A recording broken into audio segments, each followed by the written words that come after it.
Assalamualaikum warahmatullahi wabarakatuh.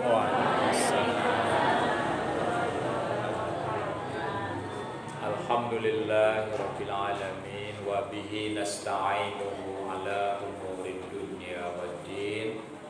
Asyhadu an la ilaha illallah wahdahu la syarikalah wa asyhadu anna Muhammadan abduhu wa rasuluh la nabiyya ba'da.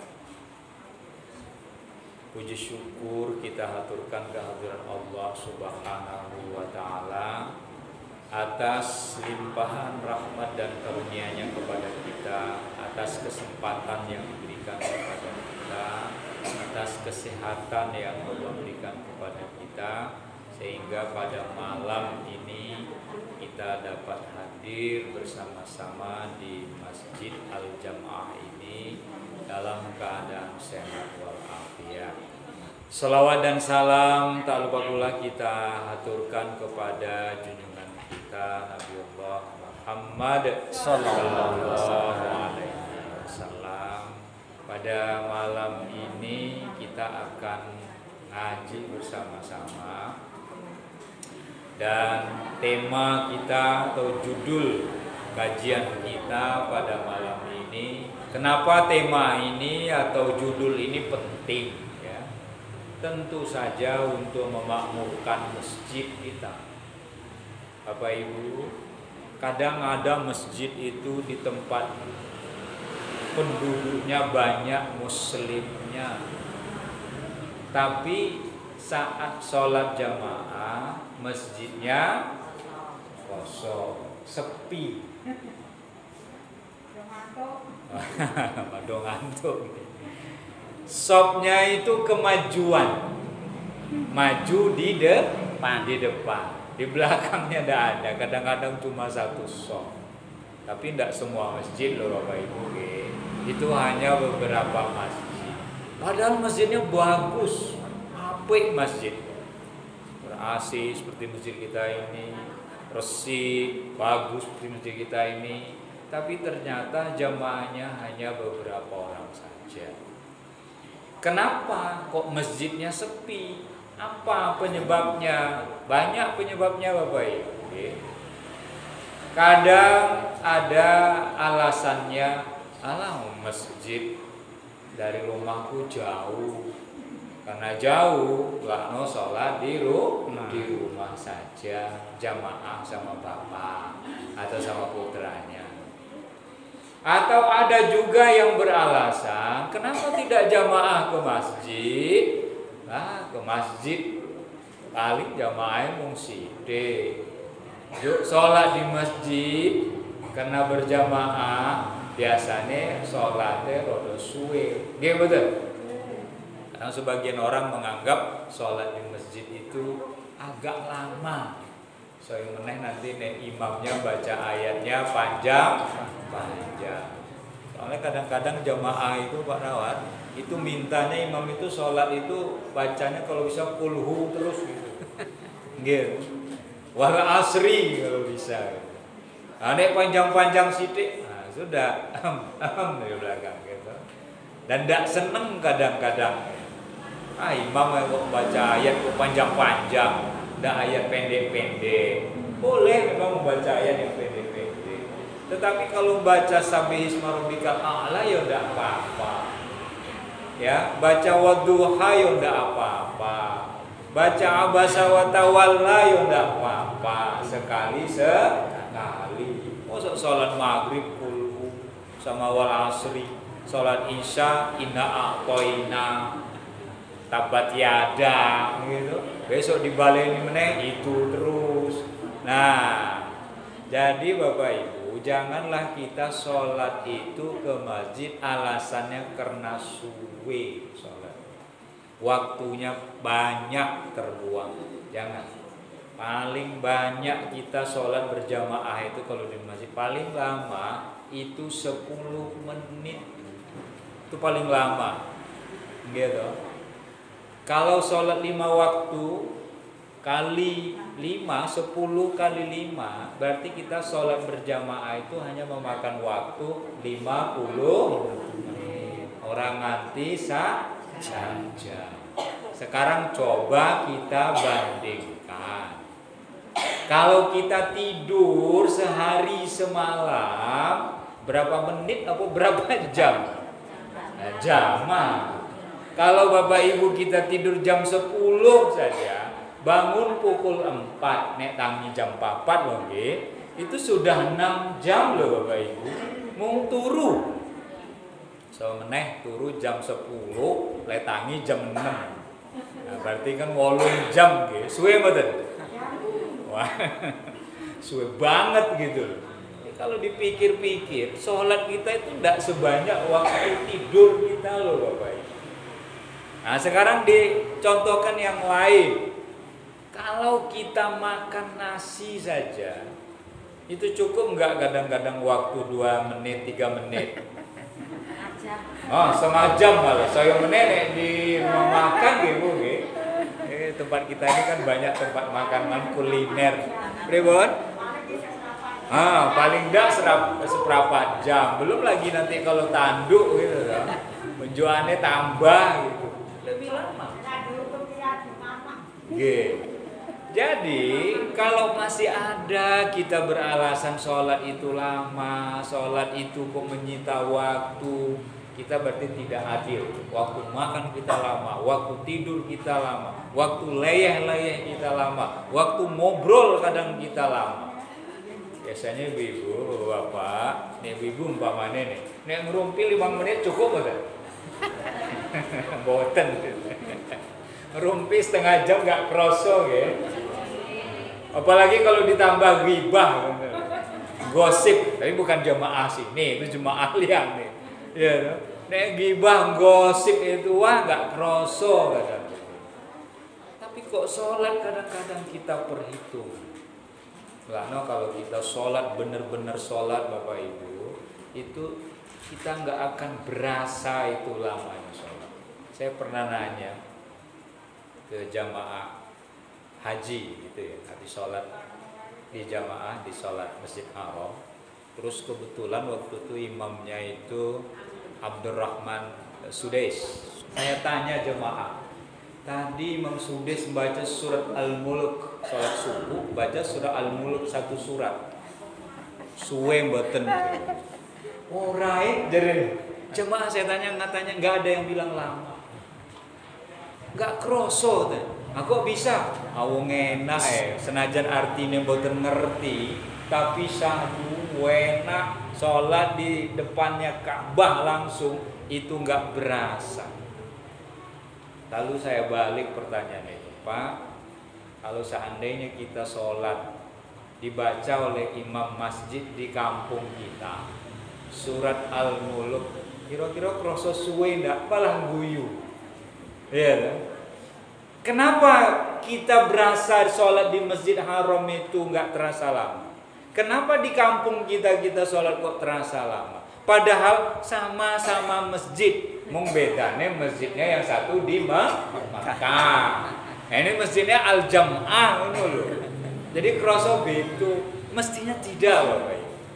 Jadi jangan kita pilih-pilih, wah iki imamnya enak iki, wah iki imamnya ra enak, jangan. Karena yang dibaca sama ayat Al-Qur'an.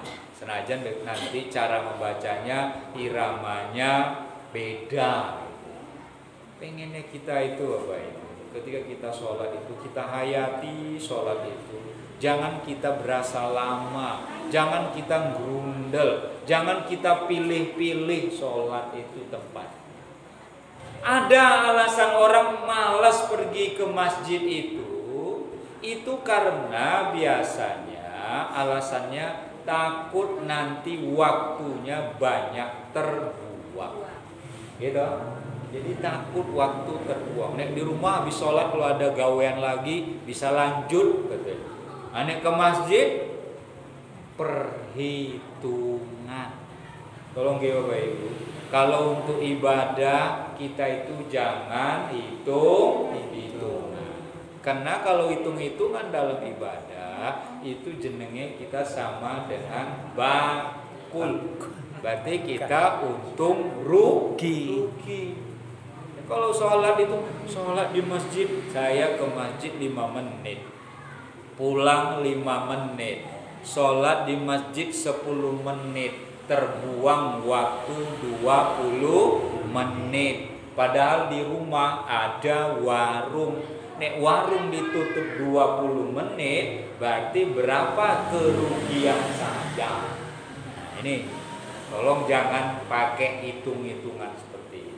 Kalau misalnya kita takut meninggalkan warung, bikin saja gantian sama anaknya, sama bapak, gantian ya Pak, bapak yang jaga. Atau enggak peduli Pak, warung tutup saja. Makanya di Masjid Haram sekitarnya Bapak Ibu, Masjid Nabawi sekitarnya itu, kalau waktu azan, warung, toko semua tutup. Nah, nggih, sing tuku nggih salat. Yang jualan pasti salat. Ala ini sing tuku ya ora salat. Nah, nggih. Makanya itu contoh bagus. Jadi kalau kita mau belanja di sekitar Masjid Haram, di sekitar Masjid Nabawi, khususnya Haramain nggih. Kalau di Riyadh, di Jeddah saya lihat tidak seperti itu. Tapi kalau di Masjid Haram, di masjid, nah yang pernah umroh ngerti itu sendiri tuh Pak nggih. Seperti itu. Makanya kita jangan hitung-hitungan seperti untung rugi gitu loh. Kesempatan itu tidak akan terulang Bapak Ibu. Jadi kalau ada kita masih malas ke masjid karena untung rugi, waktu terbuang, mulai sekarang jangan pikirkan. Ada kesempatan kita, sehat kita, berangkat ke masjid. Yang ketiga, yang keempat, biasanya orang tidak mau jamaah di masjid. Nah ini alasannya paling banyak nih, kenapa? Tidak mau meninggalkan rumah. Kenapa? Rumahnya kosong. Di kancing atau misalnya ada anak di rumah salah satu kan aman. Atau mungkin takut meninggalkan rumah itu, takut rumahnya melayu gitu. Yang ditinggal nggak rumahnya lungo. Nah ini kok nggak mau ke masjid? Ada yang jaga rumah. Ya. Kalau kita ke masjid itu hanya sholat jamaah seperti kalau cerita kayak tadi itu 15 menit atau 20 menit kan tidak lama gitu Bapak itu. Asal dikancing. Apalagi kalau kita bertetangga dekat rumah itu ada orang selalu di rumah. Tapi ada orang alasannya kok nggak ke masjid? Karena tidak mau meninggalkan rumah. Nah ini tolong Bapak Ibu. Kalau alasannya takut maling, kancing rumahnya Bapak Ibu. Buat keamanan, apalagi sekarang rumah-rumah sekarang itu kan udah canggih gitu Bapak Ibu, pakai CCTV. Nanti kalau ada orang misalnya masuk rumah itu udah ketahuan pakai CCTV. Masjidnya sekarang pakai CCTV. Masjid kita ngangge mboten Pak? Pakai. Oh pakai nggih ya itu. Mulane sekarang kota amal rodo aman. Kena maling wedi. Kena masuk CCTV. Nah biasanya keconangan kalau ada CCTV. Pasang di rumah kita, nggak mahal kok Bapak Ibu. Kalau takut rumahnya melayu, rumahnya melayu kan kelihatan, rumahku hilang. Jadi jangan beralasan seperti itu. Kalau sama dengan tadi alasan meninggalkan rumah takut, dia gantian sama anaknya, gantian sama bapak, tidak apa-apa. Kalau ada anak di rumah ya bapak sama ibu ke masjid. Jadi jangan kita pakai alasan yang keempat itu takut meninggalkan rumah. Kenapa? Suatu saat rumah kita yang bagus, rumah kita yang cantik itu akan kita tinggalkan. Pasti itu Bapak Ibu. Dan kita akan kembali ke rumah kita yang ukurannya tak lebih dari 1x2. Walaupun rumah kita gedong, tapi nanti akhirnya rumah kita hanya seukuran 1x2. Sekarang, kalau kita alasannya tadi itu takut ini, takut itu, apa sih sebenarnya yang perlu kita cari di sholat berjamaah di masjid? Nah, kita akan bahas ada 5 keutamaan sholat berjamaah khusus di masjid. Yang pertama, sholat berjamaah itu itu memiliki kelebihan 27 level. Kita ingat Bapak Ibu nggih, 27 levelnya kelebihan sholat berjamaah. Apa kata Kanjeng Nabi? Sholatul jamaah afdalu min sholatil fardhi bisab'in wa isyrina darajah. Kalau Anda diartikan baik-baik didengarkan nggih, sholat berjamaah itu lebih baik daripada sholat sendirian sebanyak 27 derajat. Derajatnya lebih tinggi loh Bapak Ibu, 27. 1 banding 27. Kita punya uang 27 juta, ada uang 1 juta. Kita senang yang 1 juta apa yang 27 juta? 27. Masuk akal nih. Uang kok. Tentu ingin uang yang lebih banyak. Mulai kalau sholatnya pahalanya 27 dan 1, kok milih siji? Kok nggak sholat jamaah? Ben cepat selesai. Balik pahalanya namun setunggal. Nah, jadi sholat berjamaah yang 27 levelnya itu walaupun hadis ini mengatakan boleh di rumah, boleh di masjid, tapi lebih afdal kita lakukan jamaahnya itu di masjid. Jadi saya berharap setelah kajian ini ada peningkatan jamaah yang udah penuh makin penuh. Subuh misalnya nggak rame, makin rame. Subuh rame atau masjid ini? Kok guyang-guyu nih? Insya Allah rame. Amin. Ngono lho Bapak Ibu nggih. Amin rame nggih.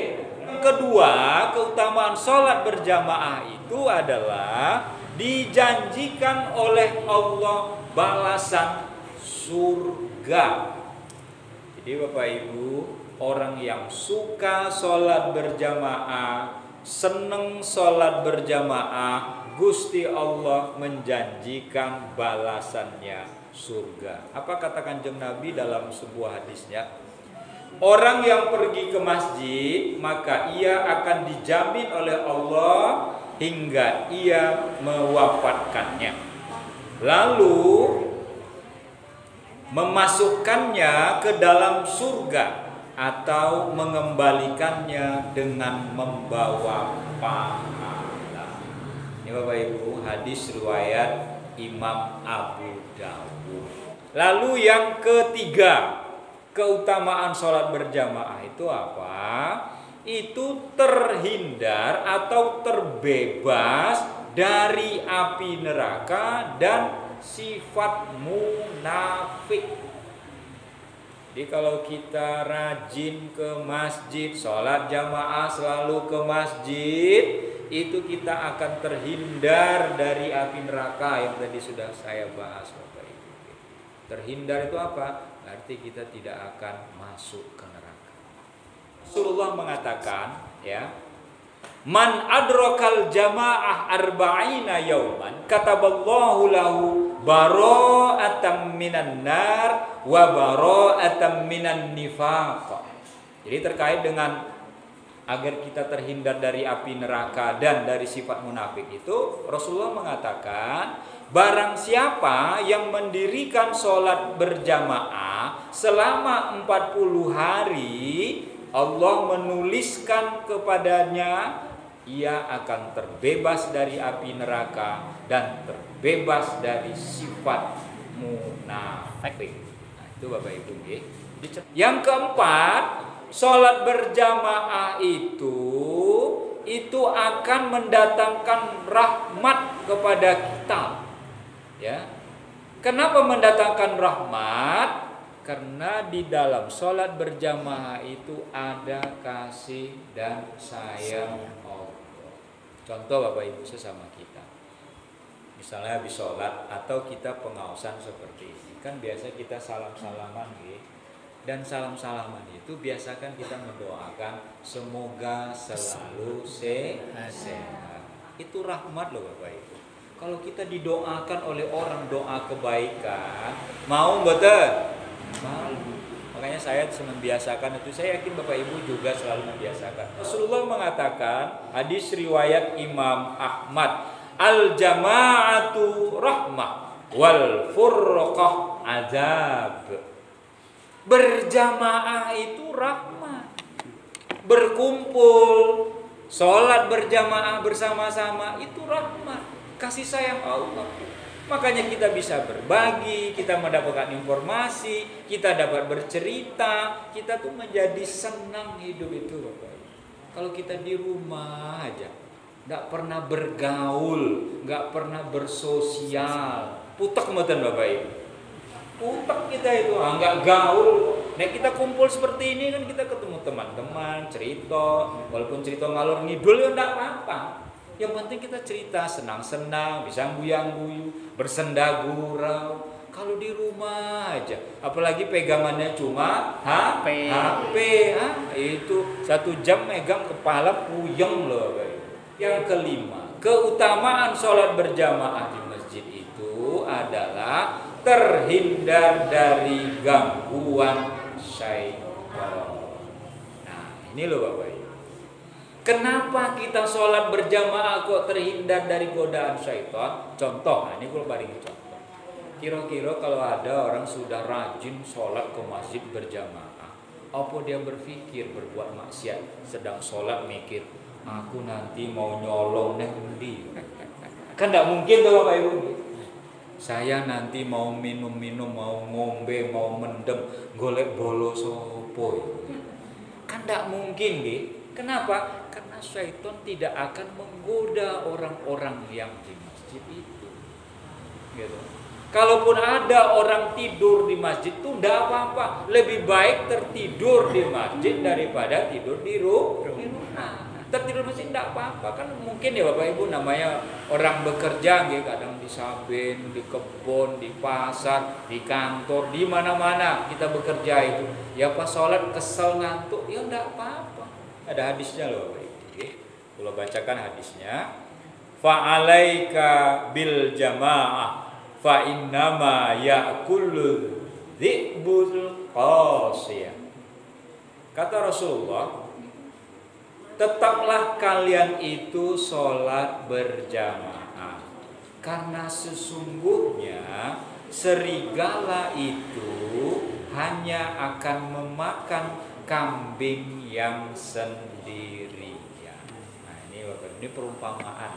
Hadis riwayat Imam Abu Dawud dan An-Nasai. Pripun maksudnya kalau jelaskan. Tetaplah kalian sholat berjamaah. Tetaplah kita berjamaah dalam beribadah, dalam sholat dan segala macam.